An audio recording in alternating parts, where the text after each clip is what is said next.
আপনি যদি হয়ে থাকেন একজন অ্যান্ড্রয়েড ইউজার, তাহলে ফটো কন্টেস্ট অ্যাপ আপনার জন্য নিয়ে এসেছে একটি দারুণ সুযোগ, যেখানে আপনি প্রতিযোগিতায় অংশগ্রহণ করে জিতে নিতে পারেন আকর্ষণীয় পুরস্কার। প্লে স্টোর থেকে এখনই ডাউনলোড করুন photo contest app. Hello Android developer, welcome to developer Nirob YouTube channel. So আমি আপনাদেরকে দেখাচ্ছি যে কী করে আপনারা একটা লাইভ টিভি অ্যাপ্লিকেশন তৈরি করবেন খুব সহজে, এবং অলরেডি আমি আপনাদেরকে এটা দেখিয়েও ফেলেছি। অর্থাৎ বিগত 4 থেকে 5টা পর্বের মাধ্যমে আপনাদেরকে আমি অলরেডি দেখিয়ে ফেলেছি যে কী করে একটা টিভি অ্যাপ্লিকেশন তৈরি হয়, এবং এই টিভি অ্যাপ্লিকেশনটি অর্থাৎ এই অ্যাপ যে অ্যাপ্লিকেশনটা আছে এটা মূলত কীভাবে কাজ করতেছে এটা আমি আপনাদেরকে অলরেডি দেখিয়ে ফেলেছি। সো আজকে আমরা কথা বলবো অ্যাড নিয়ে, অর্থাৎ আমরা আজকে শুধুমাত্র অ্যাডের বিষয়ে কথা বলবো। এখানে দেখতে পাচ্ছেন যে এখানে একটা ব্যানার অ্যাড ইউজ করা আছে। দেন তারপরে হচ্ছে যে আমরা যেখানেই যাবো এই ব্যানার অ্যাডটা কিন্তু অ্যাপ্লাই হচ্ছে।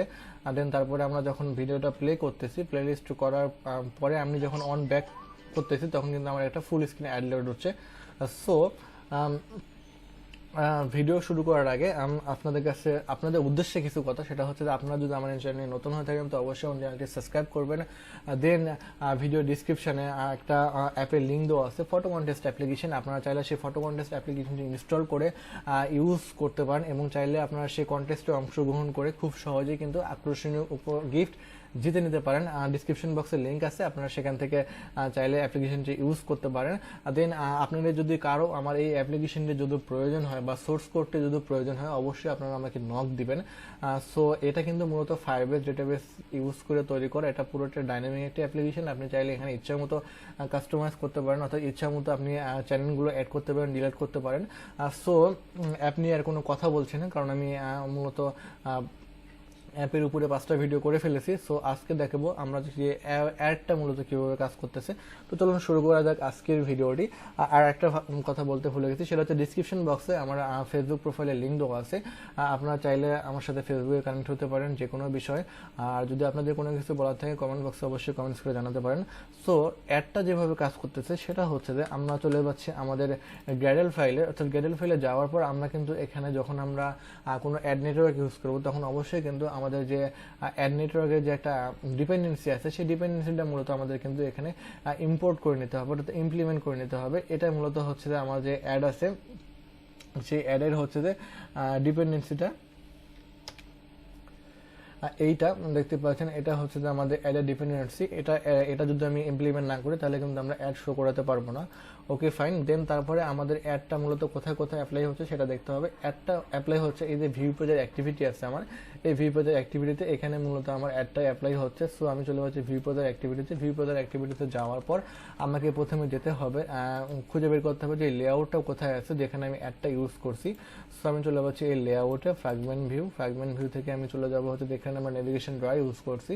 দেন তারপর ফ্র্যাগমেন্ট মেইন, এখানে আমরা মূলত আমাদের যে টুল বারটা আছে সেই টুল বারটা আমরা এখানে ইউজ করছি। দেন তারপরে ফ্র্যাগমেন্ট মেইনে কিন্তু আমরা এই অ্যাডটা অ্যাপ্লাই করছি। আর এখানে দেখতে পাচ্ছেন এই যে অ্যাড, এটা হচ্ছে যে আমরা ব্যানার অ্যাড ইমপ্লিমেন্ট করার কোড। আপনারা এই কোডটা অ্যাপ্লাই করলে ব্যানার অ্যাডটা ইমপ্লিমেন্ট করতে পারবেন খুব সহজেই।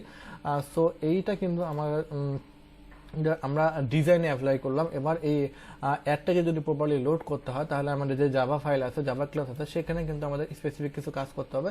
প্রথমত আমাদের যে অ্যাড ভিউটা আছে সেই অ্যাড ভিউটাকে আমরা এখানে ইমপ্লিমেন্ট করে নিলাম, অর্থাৎ ইম্পোর্ট করে নিলাম। ইম্পোর্ট করে নেওয়ার পর সেটাকে আমরা অ্যাড ভিউটা ভ্যারিয়েবলের মধ্যে রেখে দিলাম। ভ্যারিয়েবলের মধ্যে রেখে দেওয়ার পরে আমরা সেটাকে কিন্তু এই 3 লাইনের মাধ্যম দিয়ে কিন্তু আমাদের যে ব্যানার অ্যাডটা আছে সেই ব্যানার অ্যাডটাকে মূলত আমরা লোড করতেছি।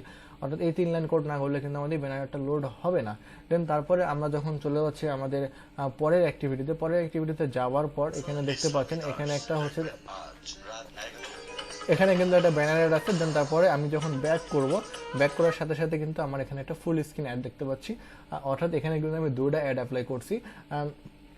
সো এই 2টা অ্যাড কি করে অ্যাপ্লাই করছি, এটা আমাদের যে অ্যাক্টিভিটি সেটা হচ্ছে আমাদের ভিডিও প্লেয়ার অ্যাক্টিভিটি। এবার চলে যাবো আমি আমার ভিডিও প্লেয়ার অ্যাক্টিভিটিতে। আমি চলে যাচ্ছি ভিডিও অ্যাক্টিভিটি যাওয়ার পর আমরা প্রথমে চলে যাবো ডিজাইনে যাওয়ার পর আমরা এবার দেখবো যে অ্যাডটার মধ্যে কীভাবে কাজ করতেছে। সো এইটা হচ্ছে আমার ব্যানার একটা লোড হওয়ার যে কোডটা, সেই কোডটা যে আমরা একটু যেটা দেখালাম সেটার এটা একদম সেম। দেন তারপরে চলে যাবো আমরা ভিডিও অ্যাক্টিভিটিতে আমরা যেভাবে ব্যানার একটা লোড করছিলাম আগে, এবার ঠিক সেমভাবে লোড করছি। ওকে, দেন এবার আমাদের যে ফুল স্ক্রিন যে অ্যাডটা আছে, এবার এই ফুল স্ক্রিন অ্যাডটা কীভাবে কাজ করতেছে আমি সেটা দেখবো। অর্থাৎ এই ফুল স্ক্রিন অ্যাডটা ইমপ্লিমেন্ট করার জন্য আমার এখানে যে কোডটা লাগবে সেটা হচ্ছে যে এম ইন্টারস্টেশনাল অ্যাড আমরা উপরে এটাকে ডিক্লেয়ার করছি, অর্থাৎ যে ইন্টারস্টেশনাল অ্যাড আছে অ্যাড মোবাইল, সেই ইন্টারস্টেশনাল অ্যাডটাকে আমরা একটা ভ্যারিয়েবলের মধ্যে নিয়েছি। দেন তারপরে আমরা এই কোডটুকুর মধ্যে এখানে আমরা আইডিটাকে সেট করে দিচ্ছি। দেন তারপরে আমরা এখানে লোড অ্যাডটাকে রিকোয়েস্টের মাধ্যম দিয়ে কিন্তু আমরা অ্যাডটাকে লোড করছি। এবার লোড করার পর এখানে কিন্তু একটা বিষয় আপনারা খেয়াল করছেন কিনা জানি না, আমরা যখন অন ব্যাক পেজ করতেছি তখন কিন্তু আমাদের একটা লোড হচ্ছে। আপনারা চাইলে অন ক্রিয়েটও, অর্থাৎ যখন পেজটা শুরু হবে বা পেজটা শেষ হবে আপনারা যে কোনো কন্ডিশন দিয়ে আপনারা কিন্তু অ্যাডটা কিন্তু শো করাতে পারেন। সো এবার যেটা করছে সেটা হচ্ছে যে আমাদের যে এই যে অন ব্যাক পেজ আছে, অন ব্যাক পেজের মাধ্যমে কিন্তু আমরা কিন্তু একটা মেথড ডিক্লেয়ার করে দিচ্ছি। এই মেথডটা কিন্তু আমার নিচে আছে, অর্থাৎ অন শো অ্যাড, অর্থাৎ শো অ্যাড। এই শো অ্যাডের মধ্যে আমরা যে কাজটা করছি সেটা হচ্ছে যে আমাদের ইন্টারস্টেশনাল অ্যাড যদি লোড হয় তাহলে কিন্তু অ্যাডটা দেখাবে, না হলে কিন্তু এটা কিন্তু ক্লোজ হয়ে যাবে। অর্থাৎ অ্যাড যদি লোড হয় তাহলে দেখাবে, না হলে ক্লোজ হয়ে যাবে।